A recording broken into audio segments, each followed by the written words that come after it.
Hello, today Beth. we'll Welcome be to down sunny under Sydney. Town. Oh, thank you for having me.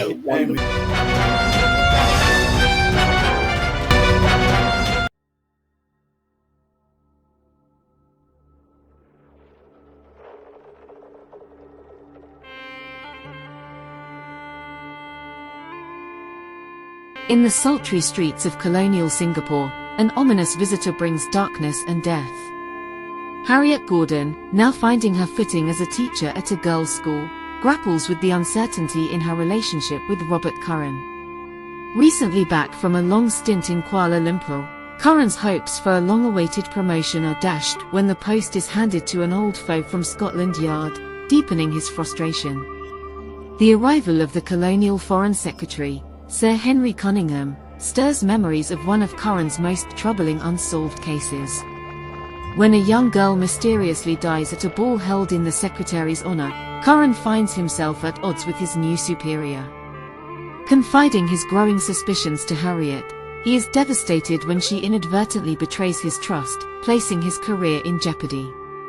But with a second death shifting the investigation's course, Harriet and Curran must work together to bring justice to a grieving family and salvage their fragile bond before it's too late.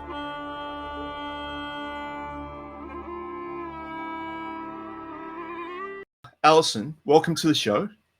Thank you, Paul. Thank you very much for having me. It's a pleasure to be here. Now, before we start talking about your book, it's a very important day in Australia here, AFL Grand Final Day or Australian Football Grand Final Day.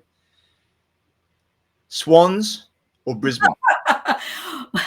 Well, I'm an Essendon supporter, so I have no skin in this game whatsoever. But and they're both former Victorian teams, so I don't even know which way to go. But I'm going to say Swannies. Go Swannies. Well done. Good answer. Okay, so Alison, the end of the series, just give us a bit of a rundown of generally from the first book to the fifth. Okay, well, we're talking about the Harriet Gordon Mysteries, which were the first book was published back in 2017. It's a historical mystery series set in Singapore in 1910. Starts in 1910. We're now into 1911, and there's two main protagonists in the book. The eponymous Harriet Gordon, of course, of the series title. Yes, and there was something quite intriguing about that whole history of Singapore. I think a lot of fiction around Singapore tends to concentrate very much on the awful years of World War II, and they really were absolutely dreadful. And there's not so much fiction set in the earlier colonial period. And I can't, why I picked 1910, I really have no idea, because absolutely nothing happened in Singapore in 1910. Step into the rugged world of Plymouth, 1620, where Sarah, a courageous woman, embarks on an unforgiving journey in the New World. Amidst the treacherous unknown, she faces starvation, death, and the harsh realities of early colonial life.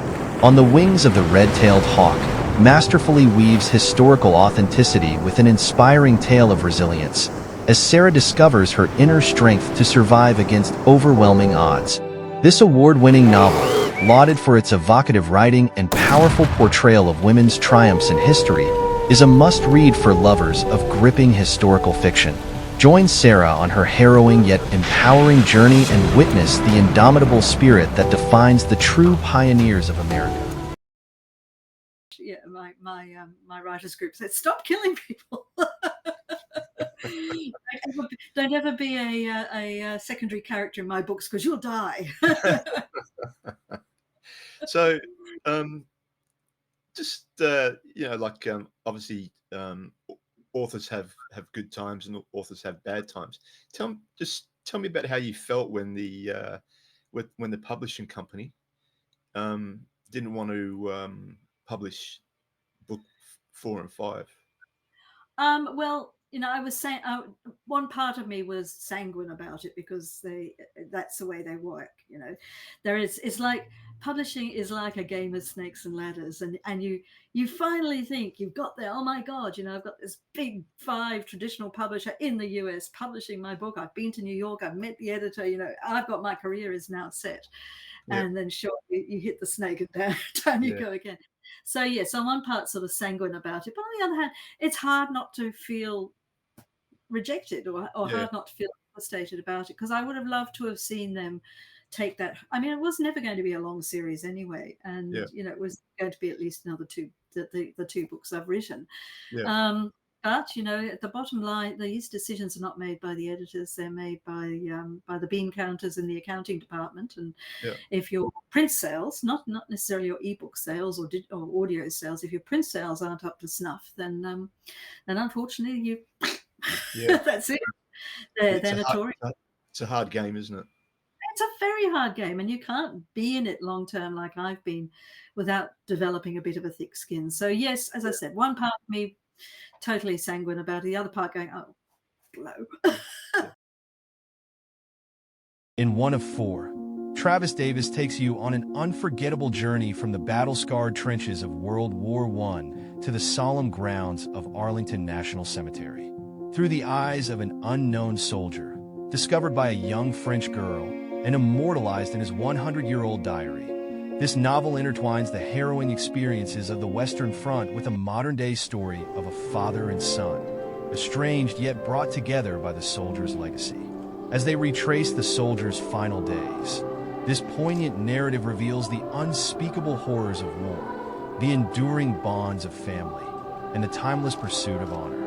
One of Four is a compelling exploration of courage, sacrifice, and the healing power of remembrance.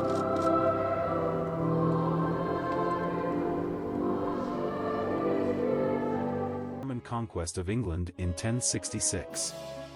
The novel vividly portrays a kingdom in crisis following the death of King Edward the Confessor. Harold, the Earl of Wessex, is hastily crowned king but faces immediate threats from Viking and Norman invaders. With meticulous research, Senlac brings to life the battles and intricate politics of the era. This meticulously crafted work is poised to be a landmark in historical fiction, captivating fans with its authenticity and emotional depth. I mean, you've had some great reviews, and obviously I know how popular your books are. What's next? I mean, the series is finished, so yes. What's next? I don't think we've seen the end of Harriet and Robert or Curran. I think there's a couple more stories in there, but obviously it's got to be reframed into either a different series or standalones or something like that. Personally, I'm actually ready to take a break. I'm not committing to any new books I just want a bit of time out to play with my words again and not be beholden to deadlines.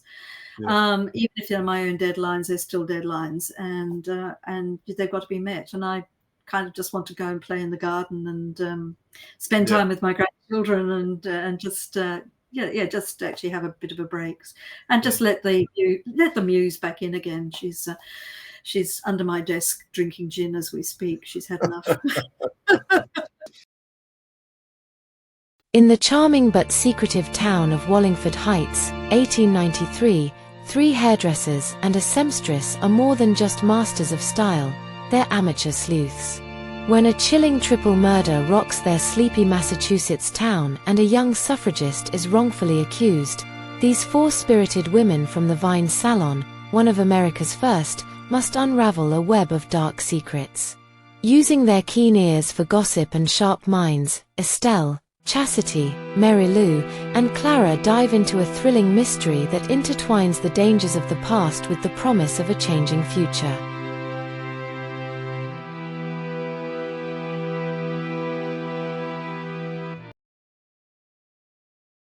Discover the extraordinary life of George Matcham, the man who dared to cross continents in an era of exploration and intrigue.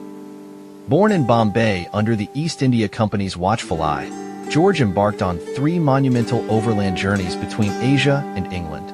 His adventures set the stage for a remarkable story, culminating in his marriage to the beloved sister of the future Lord Admiral Nelson.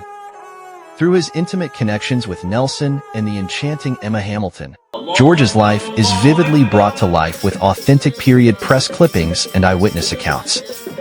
Dive into a most unsettled man for an unprecedented glimpse into the private life of an 18th-century English gentleman, while experiencing the enduring love story of Nelson and Emma from a fresh and captivating perspective.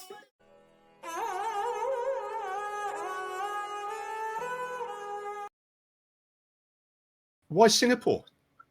Well, why Singapore? Well, as I said, I did actually live there. I can't believe that's like 20 years ago now. It just still seems like yesterday, and is still kind of in my heart. One of my second homes. We go back fairly frequently, purely for research, of course. Nothing to do with the fact I love the place. I do love the place, and yes, there was something quite intriguing about that whole history of Singapore. I think a lot of fiction around Singapore tends to concentrate very much on the awful years of World War II, and they really were absolutely dreadful. And there's not so much fiction set in the earlier colonial period. And I can't, why I picked 1910, I really have no idea, because absolutely nothing happened in Singapore in 1910. So I was free to sort of fill it with as many murders as I wanted over that time. But it is that mix of cultures all coming together. And also a very key character in the series is actually the climate. Because Right. if you've ever been to Singapore, it's a very hot, tropical, humid climate, and it does dictate a lot of how people, as we know from our own hot weather here in Australia, it really can affect how people interact and how they live their lives on a daily basis. So as a historian, I had so much fun doing that, and so much fun digging up all the original characters, real characters that were extant at the time. Darlene Adams is a free-spirited woman who is beautiful, can shoot, and she doesn't break a promise. Ruthlessly ditched after being in a relationship for 20 years, Darlene takes work on a remote cattle property. 2 years later, she's out of work but retains the Queensland title of pistol champion. Now her eyes are on the national titles held in Western Australia. En route, she learns about her missing niece and takes things into her own hands. So yes, it's been fun sort of rebuilding that world that no longer exists in Singapore. It's a very modern go-ahead city, and it's hard to find those old colonial roots in it, but they're there if you look. So describe to me the Singapore of 1910. How is it different to today? Well, the Singapore of 1910 was I mean, the island itself is only I don't think it's even the size of Manhattan. I think I read somewhere. It's really quite a small island. But back then, Singapore itself was actually just a really tiny little town situated where it is now.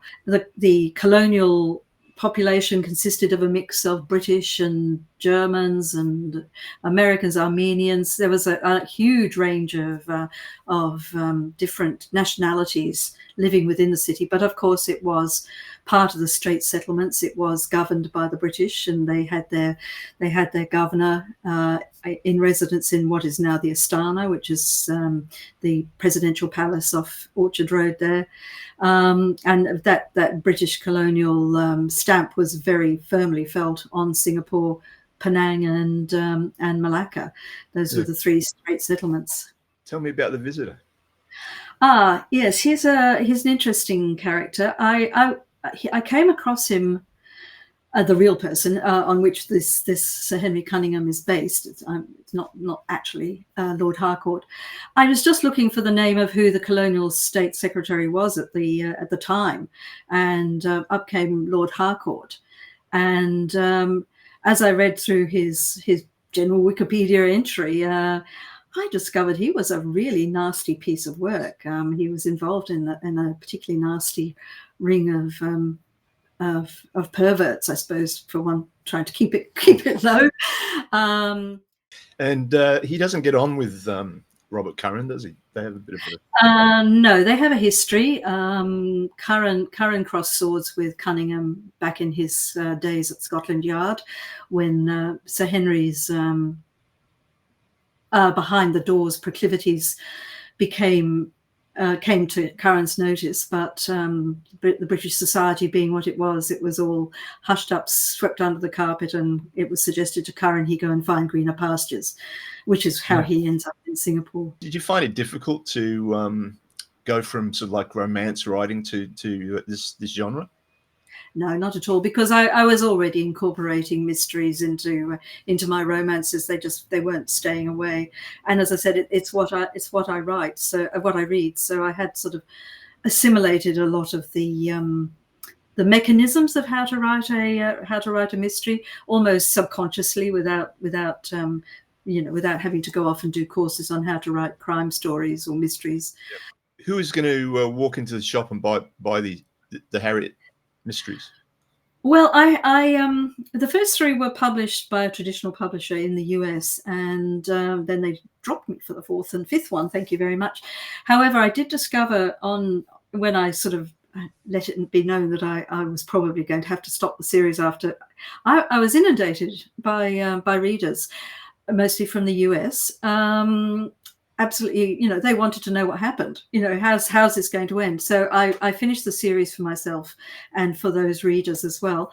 I think my readers, I have a lot of middle-aged women, but I also have a lot of men who read my stories, and I don't attract the younger crowd so much. You won't ever see me on TikTok, because that's not where my readers are. You were contracted to write some Australiana. Is that correct? Yes. So, Yes. do you just want to tell us about that? Yes, sure. In fact, this was Harlequin in Australia. They had a very good look at Singapore Sapphire, which is the first of the Harriet Gordon ones, and at that particular point in time, it didn't fit. Obviously, didn't fit their output. And the editor, who I was already published through their digital only first, she sort of said, "Well, do you have anything Australian?" I set three, as I said, a series of three interrelated books. Yeah, they're standalone, but they are interrelated in that the town and a lot of the town characters go through, but with different protagonists as the hero and heroine, all the way through to the end, where I pick up two of the child characters who were in the previous two books, and they become the hero and heroine of the last book. So it tied up very nicely at the end of those three books. So it was more concentrating on the strong female characters, and the life in those pioneering goldfields towns, which was pretty rough and pretty hard. It's great having somebody on the show that has been as successful as you. Oh, thank you. And congratulations on the series, and thank you so much. Oh, thank you very much for having me, Paul. It's been a pleasure.